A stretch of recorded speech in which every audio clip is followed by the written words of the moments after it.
Hello, and welcome to the week 24 DDPY Positively Unstoppable Challenge Weekend Update. This week has been a hell of a week. You may remember that last week's update turned into more of a tribute to my father-in-law. Sad to say, the next morning he passed away.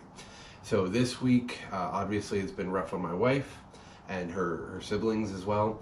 This week has been dedicated to doing as much as I can to make their lives a little easier. It included multiple days of moving stuff, cleaning out the house, packing furniture. My sister calls me a gentle oxen because I just pick up couches and move them by myself. So a lot of this week was dedicated to cleaning up the house and doing that kind of thing, basic end of life stuff. That said, I was still able to hit the mat 7 out of 7 days in the mornings.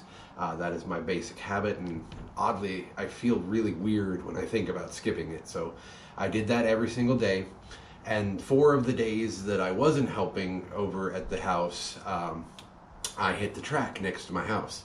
The high school right across the street from where I live has this wonderful track. It's a stadium.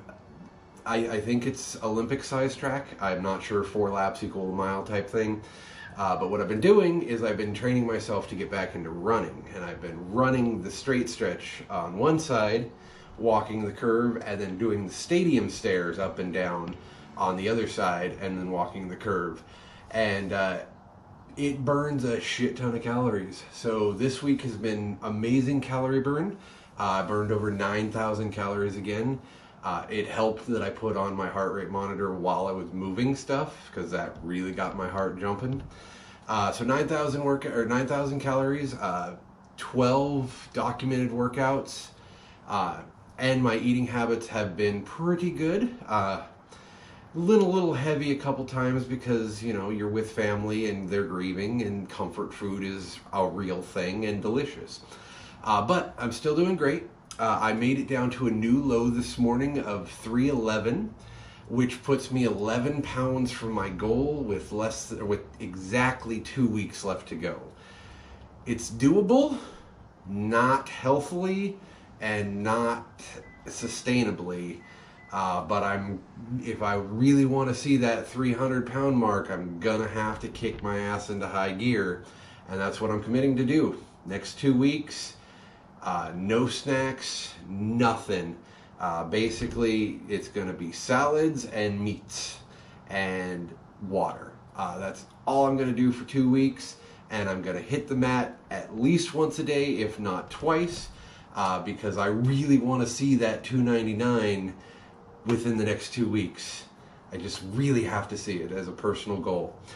So that's my mission. It's gonna take a lot of effort and energy, and I'm gonna do it because things have calmed down a little bit, and it's my main focus for the next 2 weeks. So join me and continue to follow along and join me by watching these videos. After the 2 weeks is over, we'll see where I go. I'm not really sure how I'm gonna handle that, but I'm coming up on the end of my Positively Unstoppable challenge, and it's been an amazing 6 months. In 2 weeks, I'll have a big end of challenge recap, and I can't wait for that. Until then, I hope you join me for that. I hope you join me for the rest of my journey, and I hope you have a positively unstoppable week.